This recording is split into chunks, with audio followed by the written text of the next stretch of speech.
The first paper in our presentation is about vertebrates. It is called Inferring Primate Growth, Development, and Life History from Dental Microstructure. The Case of the Extinct Malagasy Lemur Megaladapis, and is by G.T. Schwartz, L.R. Godfrey, and P. Mahoney. The paper specifically studies the dental records of Megaladapis edwardiaci. This is an extinct species of gorilla-sized lemur that lived in Madagascar. Up to this point, the adaptive profile of this species, such as its behavior and activity rhythms, have been known, but not yet anything about their life history. The main questions this paper brings up and answers are: is it possible to find out info regarding the life history of these giant lemurs? If so, how, and exactly what information? It turns out the answer to all of these questions are proved to be within the fossils of Megaladapis's teeth. By examining their dental records alongside the dental records of other primates' teeth, a lot of information about these giant lemurs' life history can be discovered. Now you're probably wondering, how can teeth help us to understand anything about the life history of these lemurs? Well, teeth grow in accordance with the body's circadian rhythm. Much how markings are left behind within the base of a tree as it grows, daily markings and long-term markings are left behind as teeth grow, due to the secretion of enamel and dentine, which both turn out to preserve very well in the fossil record. Using these markings, scientists are able to figure out when certain teeth start to grow, such as molars, premolars, and incisors, and when they stop to grow. Throughout the paper, they compare Megaladapis's teeth and when their molars, incisors, and premolars start to grow with other gorillas or other primates, especially gorillas, throughout their lives. After analyzing Megaladapis's teeth growth and comparing them to other primates, it was found that their premolars and incisors came in after their permanent teeth, which directly corresponds to them having a very fast-paced life. Scientists also examined a left-handed hemimandible of a Megaladapis and compared it with that of a modern gorilla.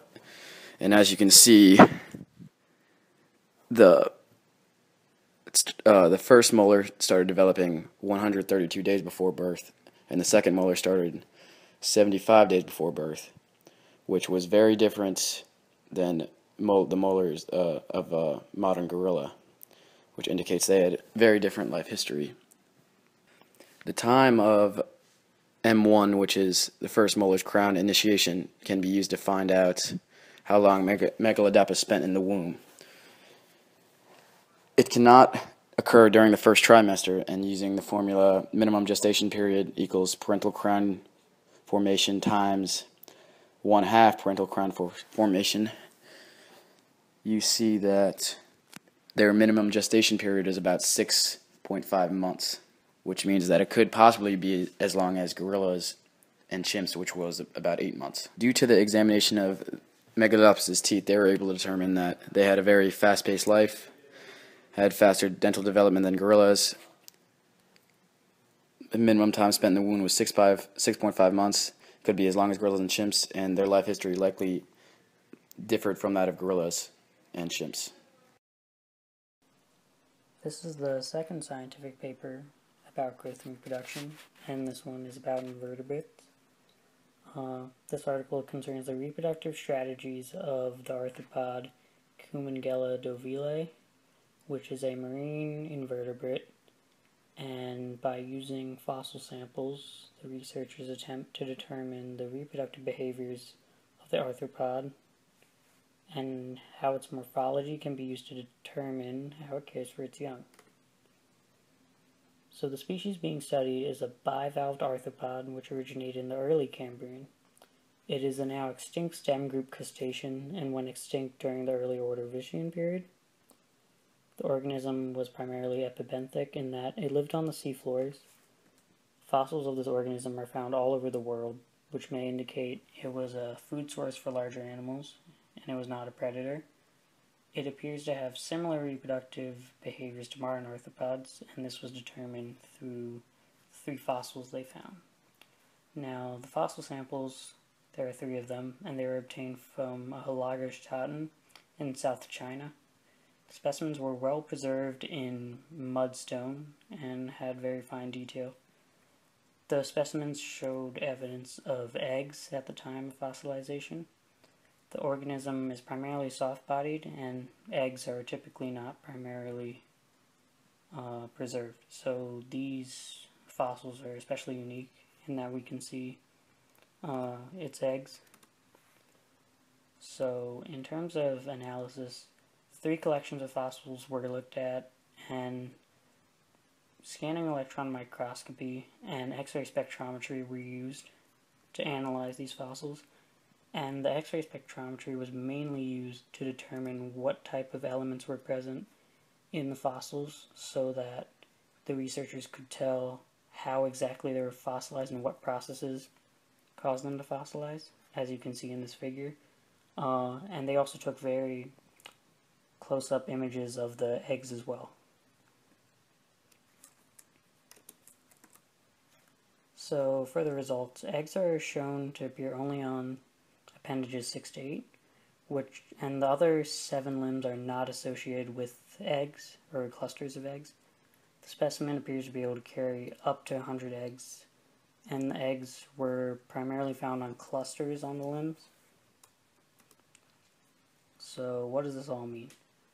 Due to the attachment of eggs to certain limbs, brood care is most likely, and this means it's similar to modern arthropods such as lobsters who also brood their young. So the eggs would most likely be fertilized prior to adhesion to its limbs. And since it's only on certain limbs, and brood care is primarily in female counterparts of the species, there may be some sexual dimorphism. And due to the fact that it's brooding, this may indicate that it would be evolutionary beneficial in that its young would have higher rates of survival as opposed to just expelling the eggs into the environment like some crustaceans do. William J. Schopf conducted research on Precambrian microbe-like pseudofossils. Microfossils are fossils or fossil fragments that can be seen only with a microscope. Because of microfossils' small size, it is difficult to differentiate between once living or bona fide microfossils and other impressions in the fossil record that simply resemble microfossils, or pseudofossils. In order to determine the characteristics that would mark a fossil as a true microfossil or as a pseudofossil, petrographic thin sections of Precambrian fine-grained sediments, mainly siltstone and chert, were examined during this experiment. To produce images of the bona fide microfossils and pseudofossils found in the samples, optical microscopy, confocal laser scanning microscopy, and Raman spectroscopy were used. One of the characteristics that marks a fossil as a genuine bona fide microfossil is that the size distribution is unimodal. On the left are graphs of the size distribution of pseudofossils, which are bimodal and polymodal, and on the right are graphs of the size distributions of microfossils, which are all unimodal. The paper examines both coxoidal prokaryotic fossils and filamentous prokaryotic fossils. On the left are pictures of bona fide coxoidal fossils. These fossils are spheroidal with a cell wall present. Also, they are found in colonies or as isolated specimens across a substrate. The pseudofossils, which are pictured on the right, are solid with no evidence of cell walls. Also, their spatial distribution is biologically implausible. Are you starting comm classes? Yeah, next semester in the online class. Bona fide filamentous prokaryotic fossils, pictured in figures A and B, are cylindrical and have lateral walls. They also have a uniform diameter throughout their length. Furthermore, they are flexible, so the fossils tend to be gently curved. Pseudofossils of filamentous prokaryotes, shown in figures C through G, are straighter and broader. Also, they are not hollow and do not show any evidence of cellularity. The research conducted for this paper has made it possible to examine microfossils and accurately determine whether they are genuine or bona fide. These findings have improved our knowledge of the earliest life forms and has also allowed us to confidently place flourishing microbial life as early as 3,500 million years ago. I'd like make your schedule without it and then put it in and see. The last scientific paper on growth and reproduction is on plants. From the Albane of Jordan, a new species of an aquatic plant was described. It was named Scutifolium Jordanicum, or in short, S. Jordanicum.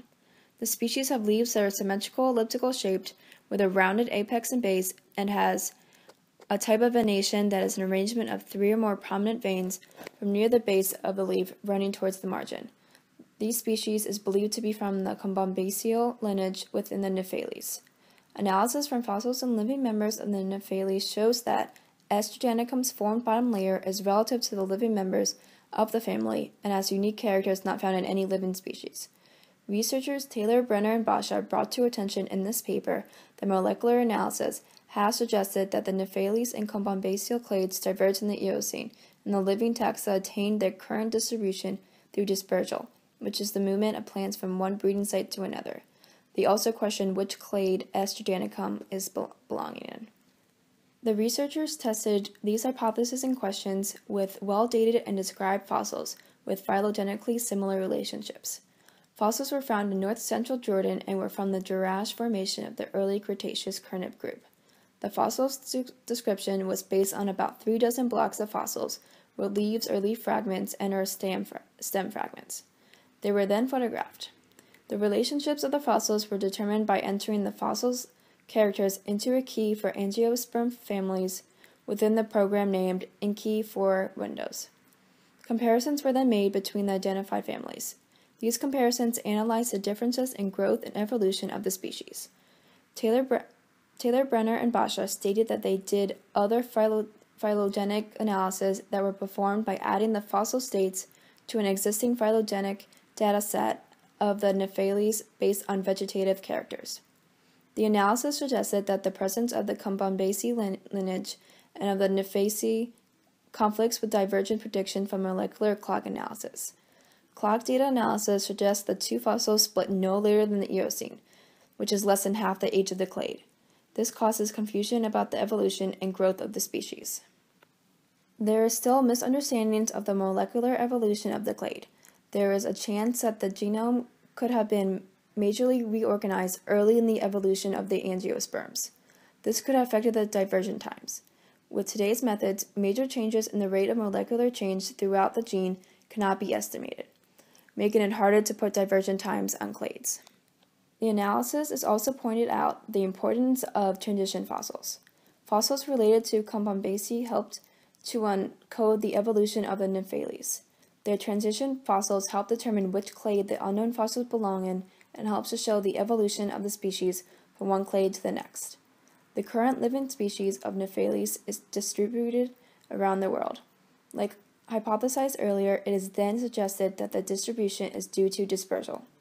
Lastly, evidence was analyzed that S. jordanicum is a member of the Nephales and is related to the living Cabomacae.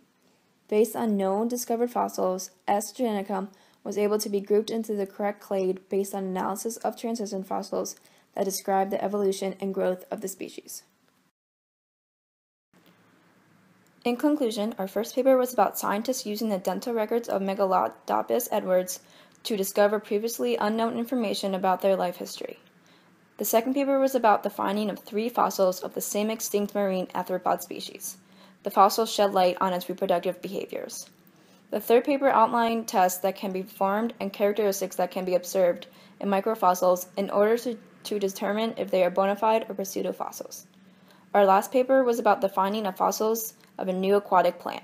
Researchers use these fossils to determine which clade it belonged to and the development of the species.